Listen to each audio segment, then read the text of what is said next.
I was going through it.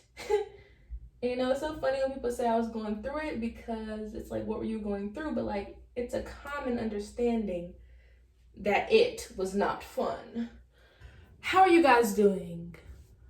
I definitely want to start off this video by asking you guys how you are doing, because I feel like a lot of people that create content, you know, don't really interact with their supporters in that way. So I will most likely put a pinned comment at the bottom of this video so you can talk to me about how you're doing right now. It can get as deep or as surface level as you want it. So yeah, how are you doing? Because we are going to be talking about how I have been doing. March. I'm glad that March marched its way out of here. Let's just say that.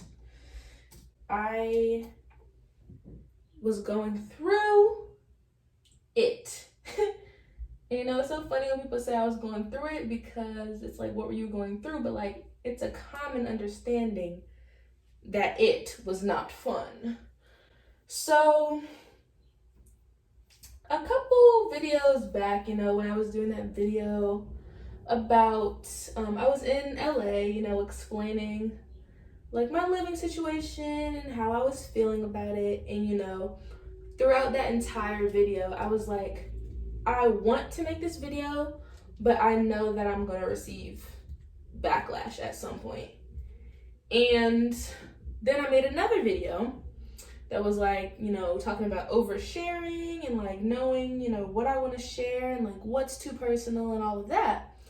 And in that video, I was like, you know, I want to share what I want to share, but I'm just scared to, because every time I do share things that are authentic to me, that I do believe are purposeful, I always get a negative reaction.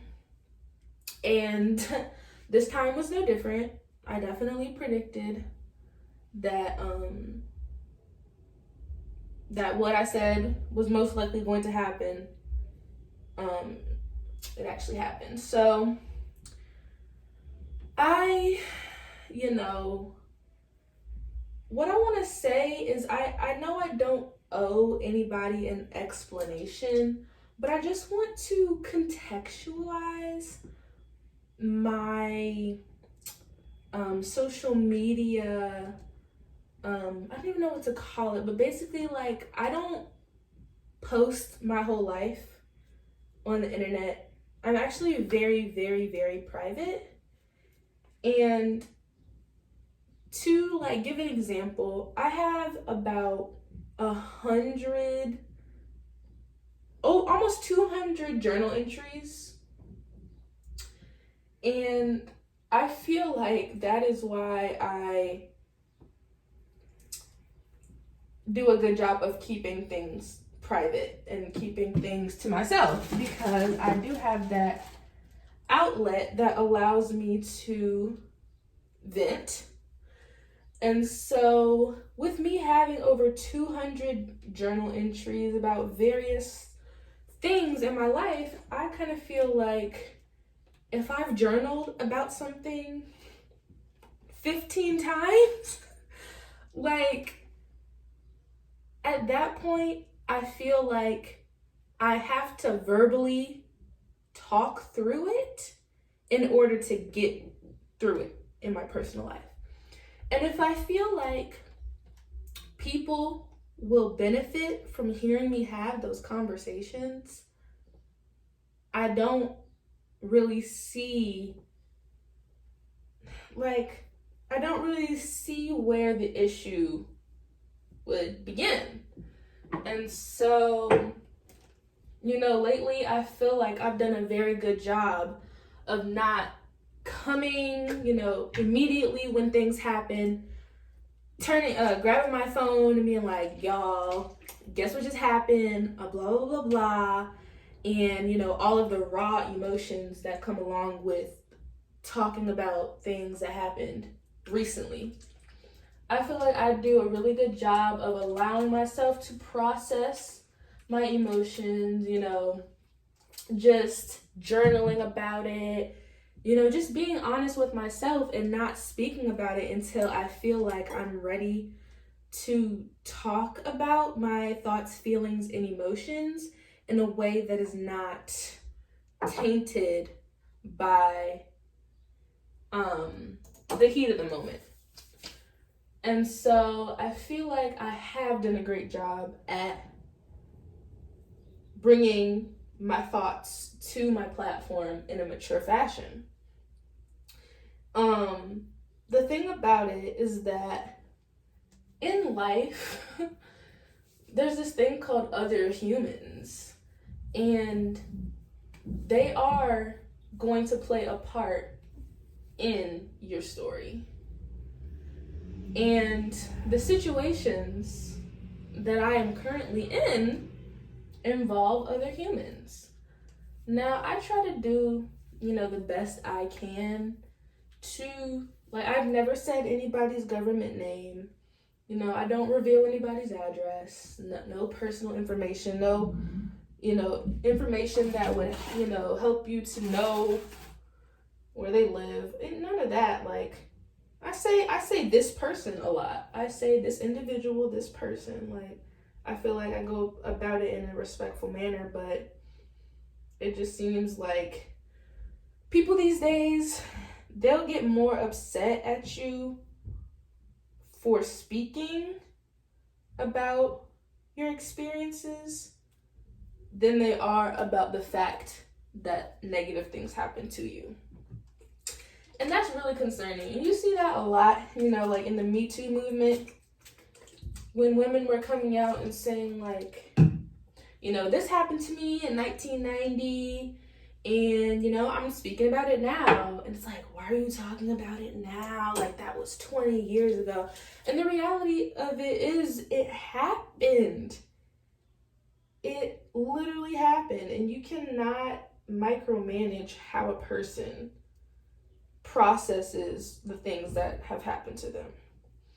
And I also struggle, you know, with this reaction that I do get from certain people, because, you know what, I understand, like, it's tough for you to, like, maybe if you do watch my videos and you were a part of the situations that I discuss, like, I understand it can be difficult to hear, but I'm just talking about my experience, and I think we can all agree that the things that, you know, I'm not even going to try, oh, the things that are happening to me are so bad. Like, I'm not even going to be in a victim mindset. But, like, let's all be honest. The things that have happened to me thus far have been bad. Like, I don't think there's any debate in discussing, like, these things have been bad. And I find it very concerning that, you know, people don't really understand that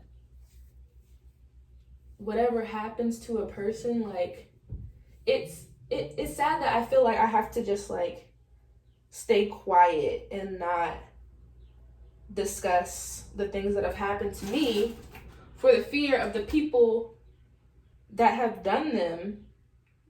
Oh, that sentence don't even sound right, but, like, I have to be quiet because the people that have done bad things to me will get mad at me for telling the public that I experienced something bad. I think that came out a little better.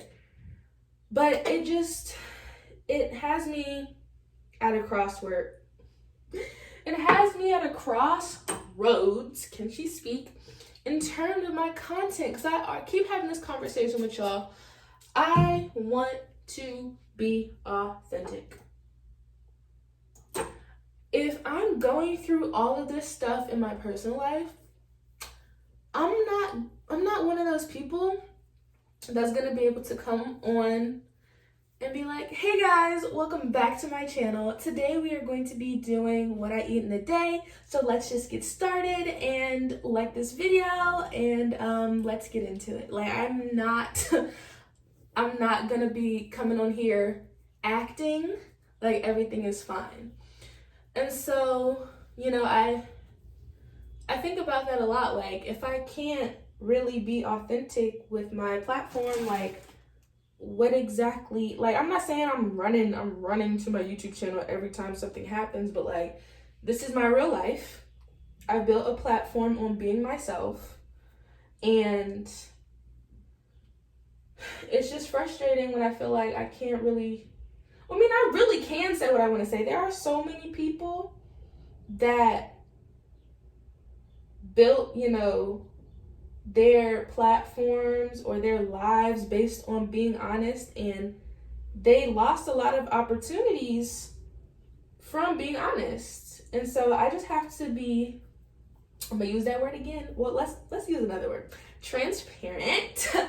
I just have to be transparent with myself about how much am I willing to sacrifice to talk what I want to talk about, and how much am I willing to lose for the sake of being myself. Because I feel like we can't even get into the deep topics, because I feel like I can't do surface level stuff. I really can't. I just can't. And it's like, if this is me dipping my toe into the authentic waters, like y'all would not be able to handle, well, it's not y'all, but like the people that are acting offended, y'all would not be able to handle the real stuff. So that's just what I've been thinking about lately while I've been taking this break, you know, telling myself, like, don't force yourself to post. You don't have to post. You know, the people that really support you will still be there when you come back. So yeah, that's what I've been thinking about. And you know what the crazy thing is, on my last video where I was, first of all, I would probably not do an hour-long video again, because I really had my head messed up thinking that I was one of those content creators that, you know, y'all would really, I mean, I'm not saying y'all didn't appreciate it, but I thought for an hour-long video, I was gonna get a little bit more engagement. So maybe we'll shoot for 20 to 30 and see how that goes. But I got so much more engagement in the comments when I posted the pinned comment and asked questions about, you know, what I was talking about in the video. And I feel like I got a lot of engagement due to the fact that I was talking about something that I was passionate about. I was being honest, and other people can relate. Like, YouTube is so oversaturated, in my personal opinion, and not everybody wants to see your morning routine over and over again. Like, I want to talk about real life stuff, and I'm only subscribed to people that talk about real life stuff, but that's just me. So I, you know, built my 11,000 subscribers being Christian Mychal, who first started off doing a little bit of natural hair content, you know, telling people, you know, nothing can make your hair grow faster. And that offended / made a lot of people mad. And sometimes people don't want to hear the truth. So I can't force it down your throat, but I'm going to tell the truth. And I feel like that's what a lot of people appreciated about my videos when it came to the hair stuff. Like, I'm not gonna sugarcoat this stuff for you. Like, you're buying all these products, I'm gonna let you know right now, they're not gonna make your hair grow faster. So I don't know what to do, honestly. I don't think it's fair for me to not talk about the things that I'm going through and wait a year and a half until I move out to talk about it. Like, if you were bold enough to do what you did, then I feel justified in discussing what happened. And anything that I ever did, other people, you know, they can talk about it. And if you want to make a YouTube channel about it and talk about me, do that. But it's like I'm not even trying to be in drama. I just want to talk about me. And that's the thing. I feel like I come to this platform with an angle. I don't think I have a victim mentality. I feel like I come to the platform being honest about what my role in the situation and how I allowed things to get to where they got. Cause I feel like I took responsibility. Like, yeah, y'all, I am a recovering people pleaser, and it's something I'm really working on. And I say yes to things for so long that when I say no, people are like, but you said yes yesterday. And I'm like, yeah, I did. And now I'm saying no. And, you know, people have this shocking reaction of me saying no. And then stuff just starts to go down the drain. So, you know, I don't know what to do. I feel like I could be on here way more if I could just, you know, pick up the camera and talk about what I want to talk about, but that's just not my reality right now. And I'm probably going to have to just censor myself until I'm making all of the decisions, all of my life decisions for myself, because it's just like, bruh. But in other news, I just registered for the first semester of my senior year of college. And it's crazy that it's here already. Like, I really can't believe that it's here already. But I'm excited. I will be the first person in my generation to graduate from college, which is exciting. It has not been easy at all, you know. We had a whole Panda Express going on, and I still maintain a 4.0. It was difficult, but, you know, it was difficult. It was really difficult because I was uploading 3 times a week, Monday, Wednesday, Friday, and I was also a full-time student doing online school. And if you've never done online school before, it's difficult because you kind of have a lot of freedom. And because some of our classes weren't meeting twice a week, it's kind of like, here's your work, complete it, turn it in. And then, you know, combined with all of the other things that were going on in the world, it was just a lot. So I'm really proud of myself for maintaining a 4.0 and, you know, getting this far in my educational career. My locks are really, like, coming together.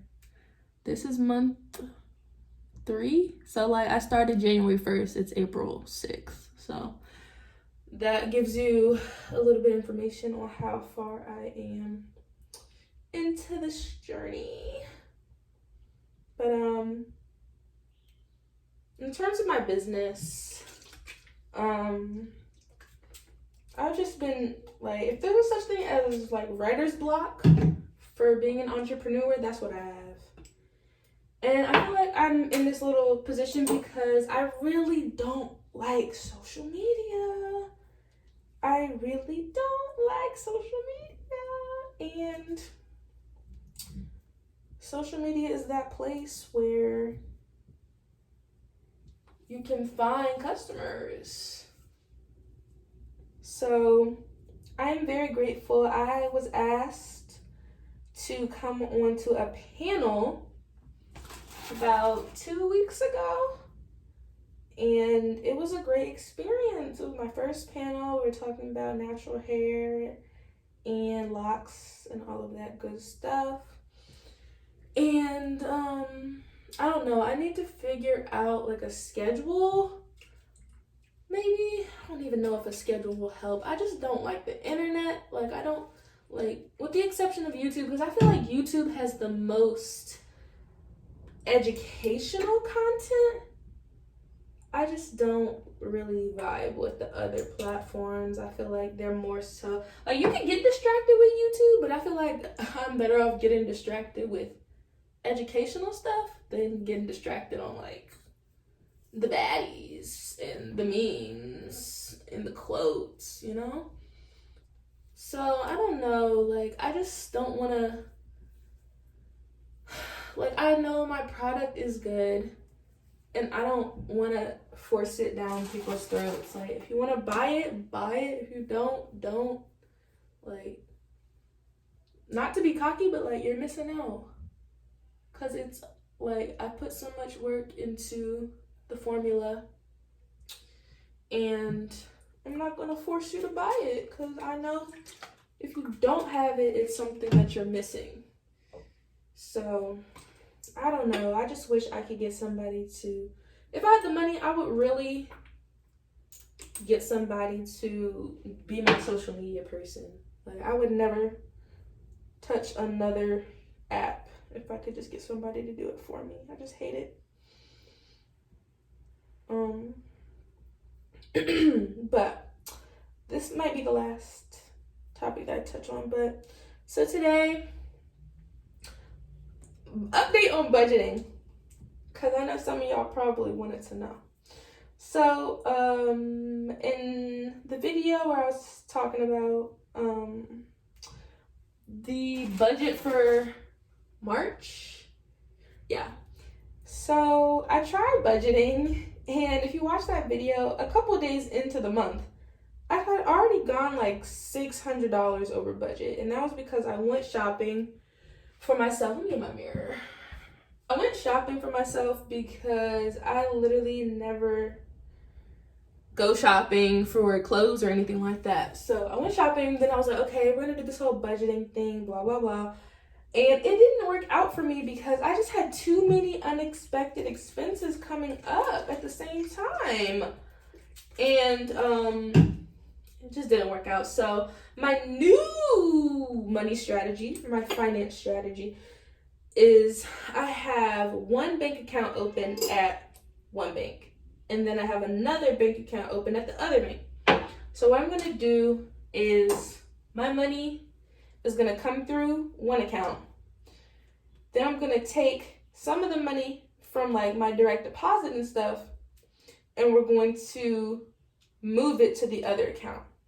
So one account is going to be for bills, because I feel like some of my anxiety surrounding money just correlates to me feeling like I'm not going to have enough money to pay my bills for the next month. So what I'm going to do is take out the price of my Wi-Fi, which is fixed, and then I'll put aside a portion for the electric bill, and it'll just sit in that account. Okay. It'll just sit in that account until I'm ready to use it. And then the other bank account will be for spending money. So I'm going to have my savings, and I'm going to have my spending, and then I'm going to have my bills. And I feel like that method will work way better for me, because it's like once all the money on that card, that spending card, is gone, you're done. No more of that.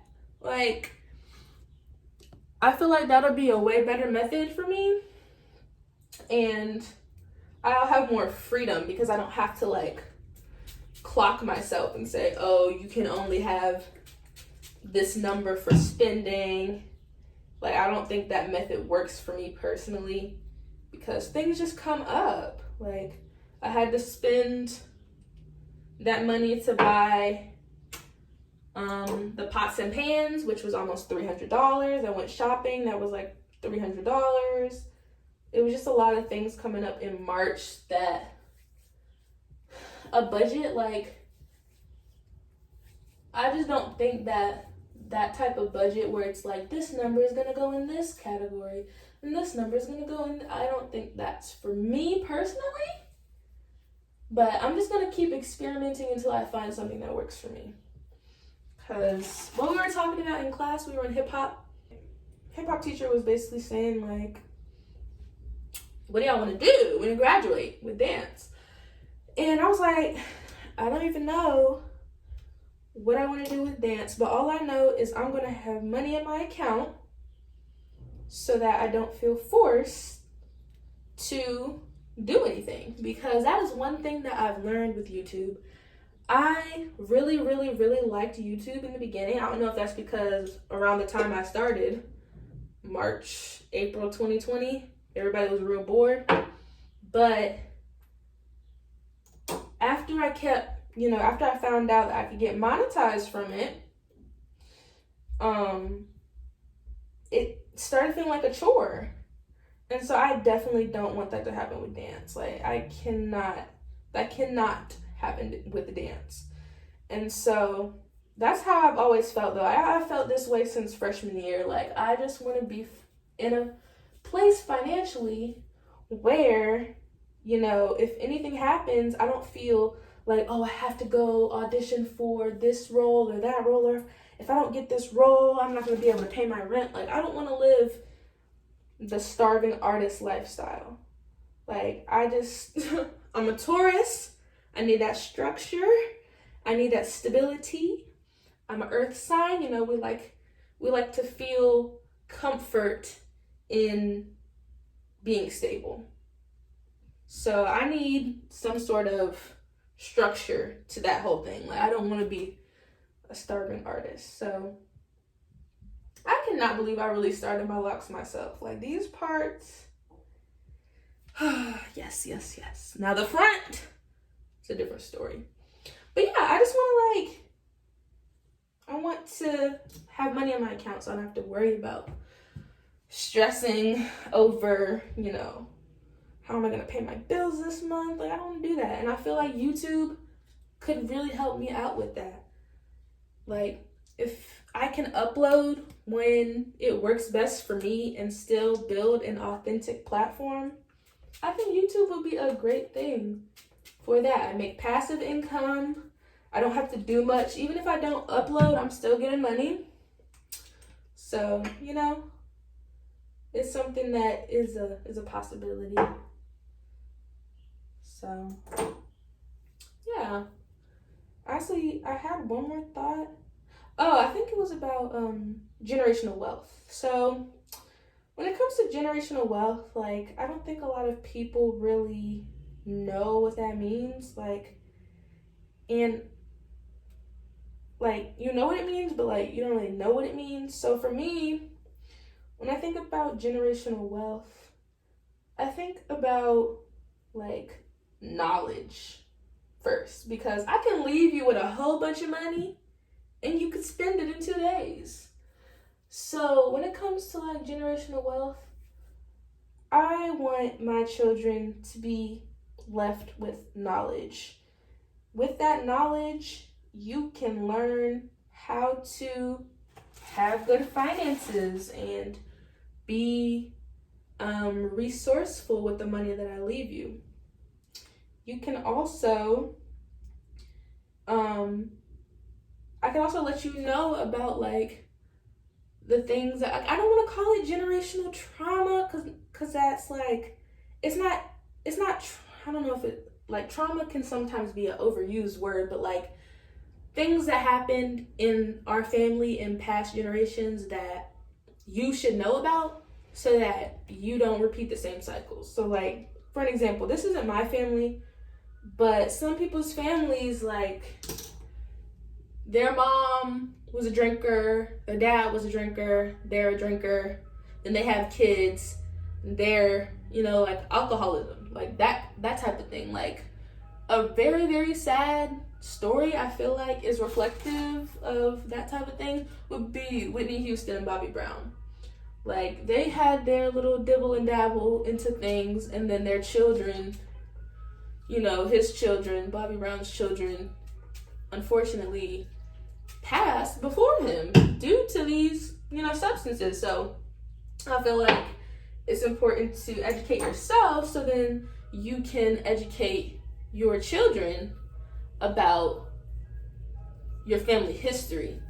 And then with that family history, in terms of like all of the habits, then you could also talk about like health history as well. So, if we all had this type of cancer, like what are you going to be doing to make sure that you don't fall into that category and have that same type of cancer? So definitely talked about a lot in this video, and I will definitely put the questions in the description box. But I'm gonna finish my hair, put everything on time lapse, and then I'll come show you guys when it's done.